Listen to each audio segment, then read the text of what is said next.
Hi, and welcome to my new series where I prove that my to be finished pile can actually be conquered, one craft project at a time, while we learn some history together. Today I am finally turning this neglected statue into a flying witch, but while I cut, paint, and probably burn my fingers with hot glue, I'm going to tell you about the witch trials. Not Salem, not Germany. We're starting somewhere else entirely, at the beginning Ireland. So grab whatever craft is judging you from the corner of your room and let's learn some history together. And yes, I will probably mispronounce all of the 14th century Irish and Flemish names. I apologize in advance. Please put your corrections in the comments where I can quietly cry about them later.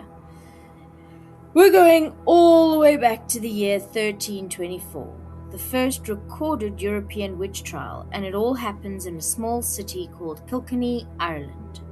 And at the center of all the controversy was a woman named Dame Alice Keitler. Now, Alice was no poor village wise woman living in a mud hut. She was wealthy, connected, Flemish merchant family. Her parents had settled in Ireland in the late 1200s and had done well for themselves. But here's the thing about being a wealthy woman in the 14th century. People didn't trust it, especially when your husbands kept dying. Now, before you come at me, let me walk you through Alice's romantic resume, and I want you to notice a pattern. Husband number one, William Outlaw, wealthy merchant, moneylender. They had at least one child together that we know of. Then, 5 years into the marriage, William dies. Alice is now a single mother and a widow with money.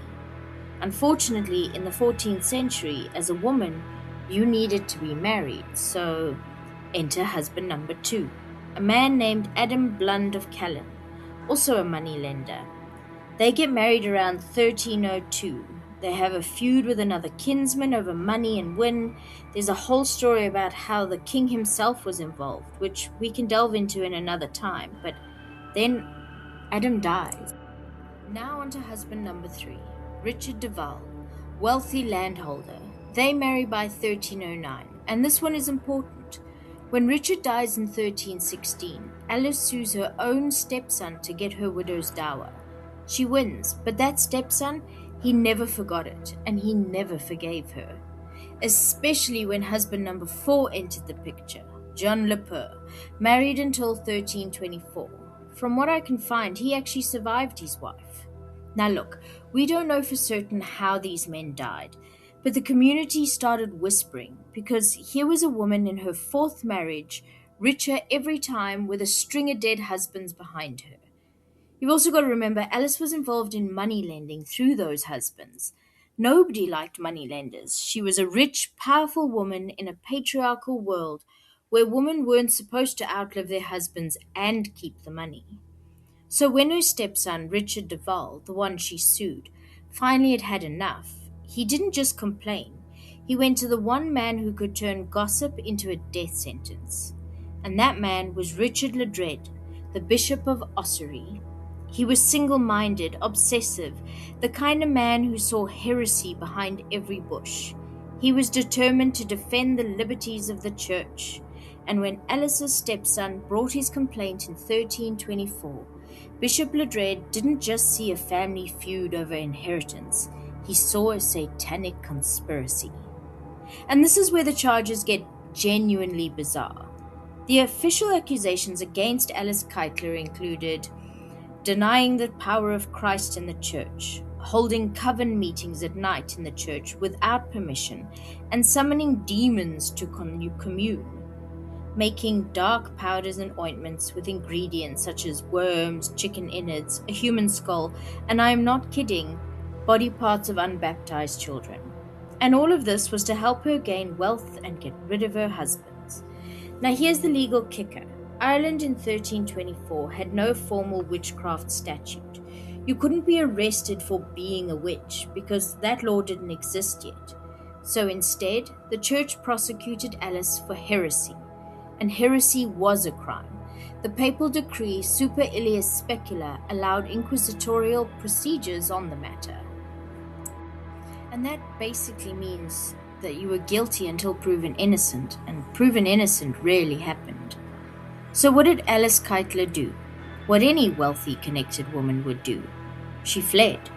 She used her money and her powerful friends to escape, either to England or to Flanders. Records aren't clear which. She just vanished. No trial, no fire, no confession. But Alice had people around her, people who weren't rich, people who couldn't run, and one of them paid the ultimate price. Petronella de Meath. We know almost nothing about her for certain.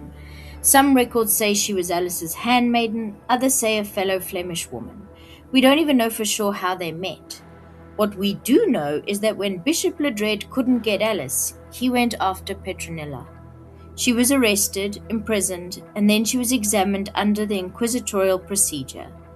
In plain English, she was tortured. Under torture, Petronella confessed that both she and Alice were guilty of witchcraft. She named names, she described rituals. And then, on November 3rd, 1324, she was burned at the stake in Kilkenny. She is the first known person in all of Ireland and the entire British Isles to be executed by fire for the crime of heresy. The records also say that Petronella had a daughter named Sarah. Sarah was also accused as an accomplice, but it's speculated that she escaped with Alice. There is no record of either of them after she fled. Petronella stayed behind, and she burned. So here's the strange ending. Ireland had one of the earliest trials, but it never had the mass hysteria that you saw elsewhere. No thousands of executions like in Germany or Scotland, just a handful of trials. Historians have a few theories. The most convincing one is this. Irish folklore didn't demonize magic the way the rest of Europe did. In Ireland, local healers, fairy doctors, and the people who talked to the other crowd, the Fae, were often respected, not feared. So while mainland Europe burned tens of thousands, Ireland largely shrugged. That doesn't excuse what happened to Petronella. It doesn't erase her, but it explains why her story is so rare, and why Alice Keitler's trial is a strange early outlier, not the beginning of a wave. I hope you enjoyed this little slice of history. Thanks for crafting with me. Go finish your projects. See you next time for the next story as I finish this project.